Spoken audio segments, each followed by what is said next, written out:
Hey, this is Paging Dr. Ramani. Paging Dr. Ramani. I'm making this video because I had this job a while back and I think it was a toxic work environment almost through and through. It's almost like everyone was a narcissist. And certainly no one had my back. Even the boss was a narcissist, I reckon. Even though I wouldn't say she displayed it, I reckon she was. And part of the reason why I'm saying this is because when I look at the gang stalking, I think Indians are a big component of it. Because you might cross paths with one stalker and maybe that's all it takes is one stalker to get his mates to begin gang stalking you. But in my case, I don't really know what my case is, but I had this job where I quit. I thought, fuck it, I'm not going to come into work anymore, and I quit. And I quit because of this Indian guy. And the new job I had, there was this Indian guy called Kush. And funnily enough, I always thought Kush was a good guy. And I was also in this share house where there was another Indian guy. And we'll call him Yid. And I kind of think with the beauty of stalking, all three of these guys were able to communicate, because that's kind of the narcissistic Indian sort of culture. Like, people will automatically be dismissive and say, that's racist. Well, it's just keeping it real. And stalking's some real ass shit. And yet gang stalking is frequently considered a mental disorder because no one can believe it's real. And I think it matters that I get to say that all three of these guys knew each other. They got in contact and that kind of negativity grew. My faults were communicated. My weaknesses were communicated. And I ain't gonna say I'm the perfect guy. I've got some growing to do. But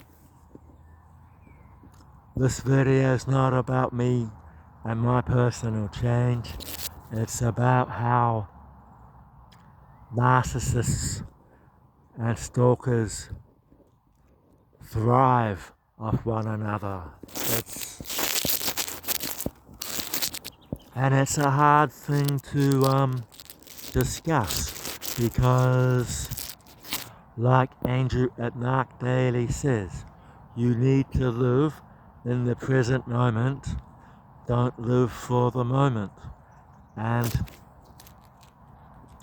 trying to untangle the web of this gang stalking situation is not productive, because a lot of these people you don't even know. This is like, it's a silly childish game where these spoiled children think they've got the right to steal your time and your energy and your money. And it's like Andrew says, with that being in the moment. When you're staying in this moment, don't fret about them. Be grateful. Be indifferent. It's better to think about stuff you can be grateful for. And by being indifferent, it's not letting them have your attention because they want it. And think about a group of people who don't even know you, traveling several hundred kilometers to break into your home when you're at work.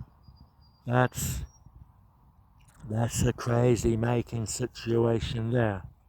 And the cops don't have the resources to deal with that kind of thing, and they'll look at you like you're mad. You sound mad, and it's like Truth Tiger says, it's like Jesus says, turn the other cheek. Carry the Legionnaire's pack for 2 miles when he commands you to carry it for 1, because they want you in that mindset of negativity, and you have to at least grow into the mindset of indifference. It's kind of like, oh, you again, this radio, well, let's do it. And it's like, nah, you're not getting off, let's keep going. You know, it's like if you go jogging with David Goggins, he's gonna break you. And you need to change your perspective of this narcissistic stalker. You need to get so strong that they can't break you. Because that's what they want to do. They want to break you in the worst possible way. Because deep down, that's how they feel. Okay, I'll talk to you later.